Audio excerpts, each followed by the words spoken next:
Drive shaft ini fungsi dia adalah sebagai unit terakhir daripada sistem transmission ataupun gearbox, di mana gearbox manual ataupun auto pastinya ada drive shaft.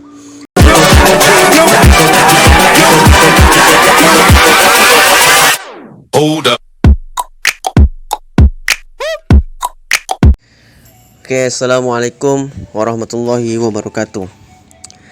Jadi kita bertemu semula dalam rancangan channel saya, iaitu Ali Tajuddin Official. Okey, jadi pada hari ini seperti biasa, perkongsian berkaitan dengan permasalahan kenderaan dunia automotif. Okey.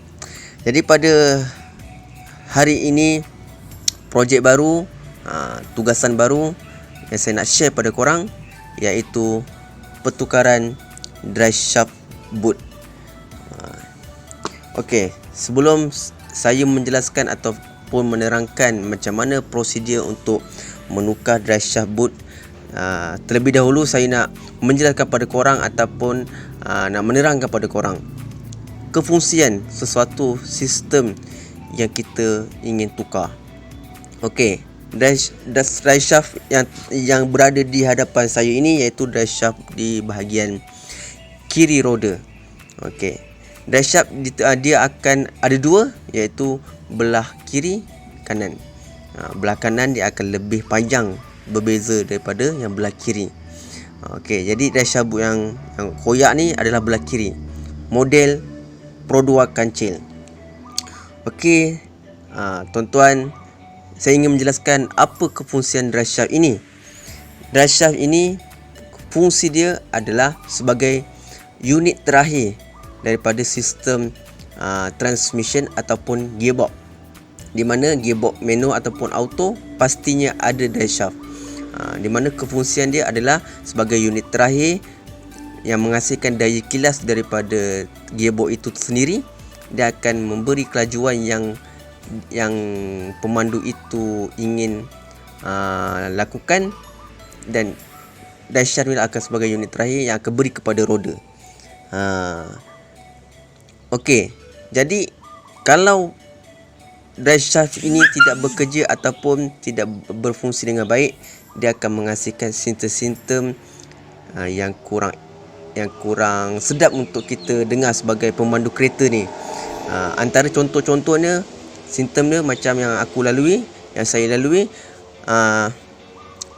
bila memandu dia akan menghasilkan satu bunyi seperti bersiul ketika memandu bila perlahan lah. Tapi kalau laju dia tak berapa bunyi sangat, tapi bila perlahan dia bunyi. Dari mana datang bunyinya seperti bunyi bersiul? Kadang-kadang kita akan bunyi macam bunyi anak itik, anak ayam yang halus je, cek. Macam gitu lebih kurang. Okey, drive shaft boot ni dia ada bahagian luar pada roda dan ada bahagian dalam pada gearbox. Yang ni yang koyak ni adalah pada bahagian gearbox. Saya akan tunjukkan macam mana bentuk yang dikatakan koyak. Ni dah koyak. Dalam drive shaft boot ni dia ada grease. Sebab apa? Di dalam ni dia ada bearing, spider bearing. Ni ada bearing yang ada dalam drive shaft boot ni. Kalau getah ni dah koyak, grease akan keluar.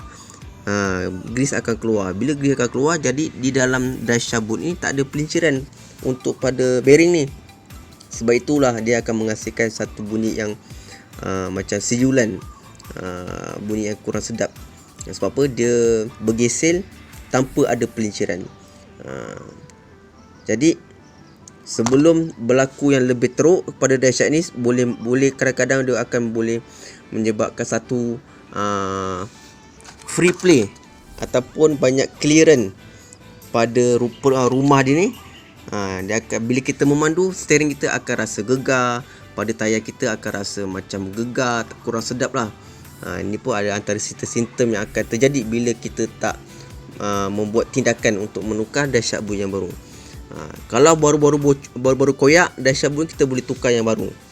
Tapi kalau dah menghasilkan satu gegaran ataupun vibrate, yang terlampau kuat, dia akan condition untuk dahsyat ni dah kurang elok. Jadi disarankan tukarlah sebatang ni. Jadi mengelakkan daripada rosak lebih teruk. Bila kita dah mengesan kocoran tu, kita terus tukar yang baru. Itulah fungsi dia.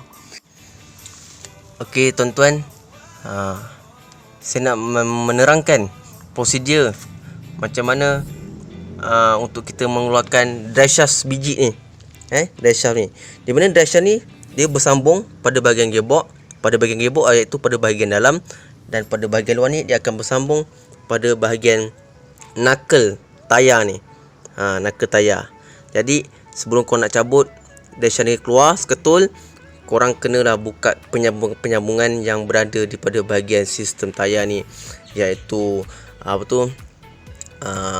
screw chamber ni yang pada absorber 2 biji ni, yang berikat ni. Lepas tu buka lower arm ball joint, drive shaft ni, skru dia bolt ni depan ni size 32 pun kena buka.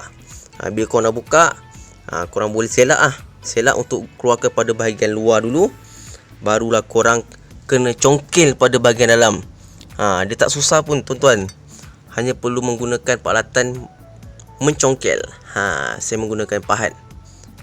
Pahat bila korang tolak je pada bahagian penyambungan bahagian dalam ni, jadi dia akan dah terbuka.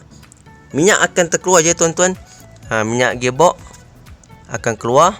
Jadi korang kenalah tadah.